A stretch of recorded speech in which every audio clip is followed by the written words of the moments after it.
guys, welcome back. Guess what we're making today? We are making cheesecake in a loaf pan.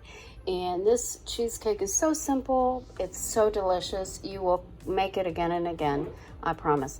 Now, you start off with a glass or metal loaf pan.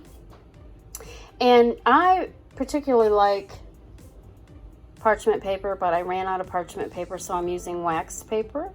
And then you're going to need 3 tablespoons of butter melted. This is for the crust. 1 tablespoon of granulated sugar. 1 cup of graham cracker crumbs, and that's for your crust. So it's 3 tablespoons of butter, 1 cup of graham cracker crumbs, and a tablespoon of granulated sugar. And I'm going to go ahead and get that started, and we'll be right back. Hey guys, and now we're going to start on the crust, and it's going to be 1 cup of graham cracker crumbs. And I'm gonna get some sugar over here.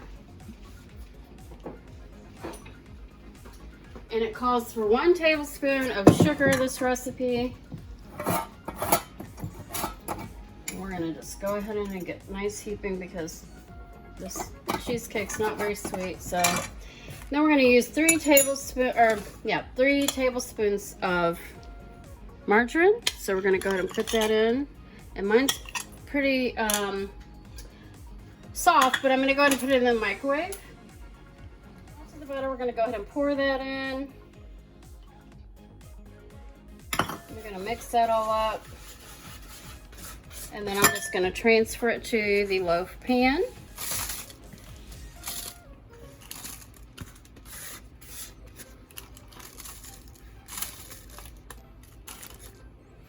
I really like parchment paper a lot better.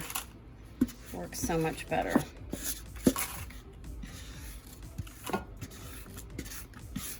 Now I've got it in there. Now what I want to do is I just want to take my spatula and kind of come up the sides a little bit.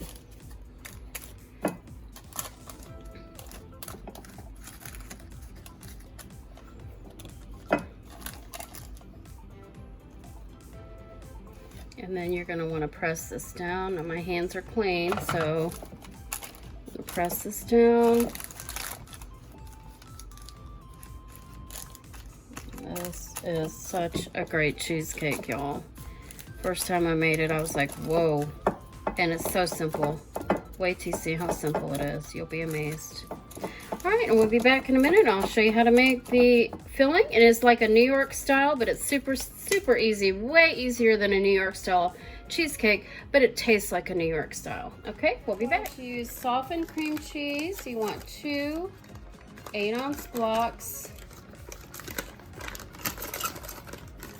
I'll scrape that off in a minute because I'm one of those people that want to get it all into no waste.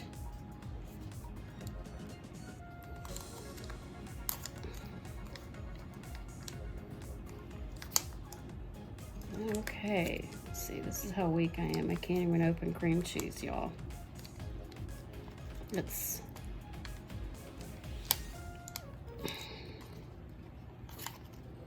So now I need to get the scissors because I'm too weak to open this hardcore package of cream cheese. Isn't that sad? I think I'm just wore out, guys. We've been out in the heat and it is brutally hot.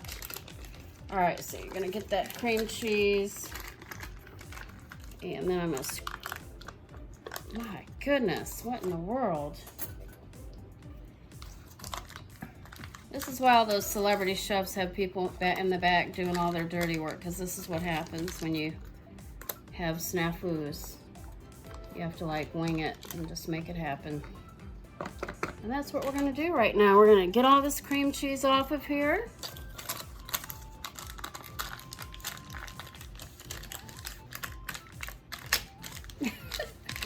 I say we're getting it off there, maybe not. Okay, so that's, you want to have the 2. Be right back. I'm going to wash my hands. Okay, guys, we have our 2 blocks of 8-ounce cream cheese.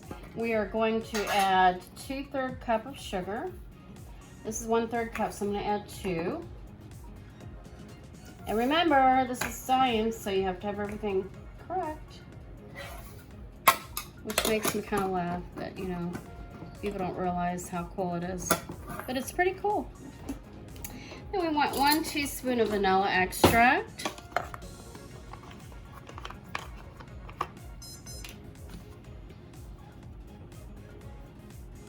I might be able to get that together there for you. 1 teaspoon of vanilla extract coming your way. And then let me give you a little tip. One thing you want to do when you're making cheesecake or anything with cream cheese and eggs, you want your eggs to be at room temperature. So we're going to go ahead and we're going to add our 2 eggs. Always break your egg on the counter so you don't get shell on your whatever you're cooking. Break it on the counter. Plus it's a lot easier too. All right. Wipe my hands. And then we're just gonna mix this together.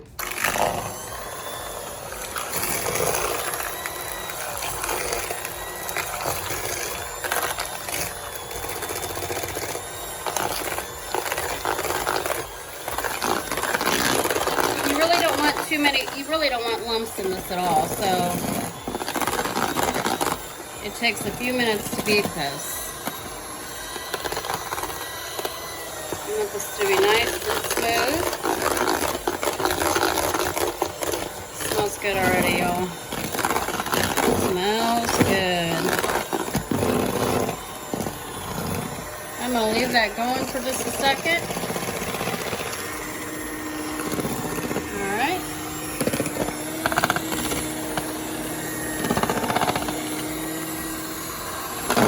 And so I think we're going to leave this, we're going to beat this for about 1 to 2 minutes because you really want that to be nice and smooth. And you see right now, there's some clumps in there. You want to get those out. Add lemon.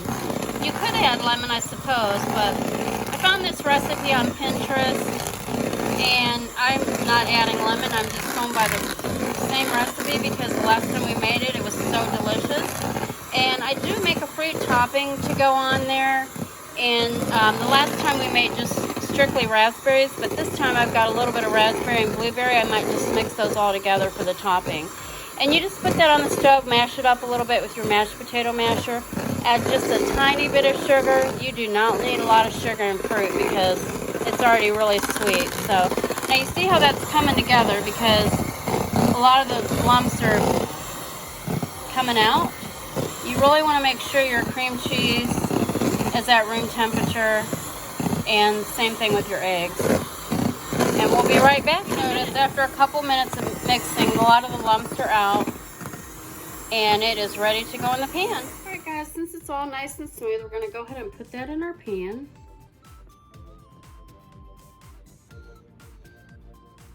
And let me tell you another trick when you're making cheesecake. Now, the recipe that I found on Pinterest when I originally did this, it did not say to have a water bath. But however, I put a water bath in my oven because it keeps your cheesecake from cracking. Not sure what the magic is behind it. I'm sure there is some. I think it just adds some moisture and keeps it from drying out. I believe that's the magic. And so, yeah, so I'm gonna put like a 9x13 pan in there with some water. And you're going to preheat your oven to 325. 325. And you're gonna let this bake for 40 minutes to 50 minutes. And you're gonna, depending on your oven, because last time I looked at 40 minutes and it wasn't quite done in the middle. You wanna make sure it's done in the middle. It's not quite like a cake. It's gonna come out, the toothpick's gonna come out a little, you know, it's gonna have stuff on it, but you'll be able to tell that the edges will get brown around the edges. And when you put your toothpick in, it may not come out clean, but you'll be able to tell if it's done. If it's super runny, it's not done. But now with a water bath, it's gonna be a little more moist. So you may have to leave it in there just a few more minutes like I did. I had, the recipe called for 40 minutes. I left it in there about 50 minutes, maybe even an hour.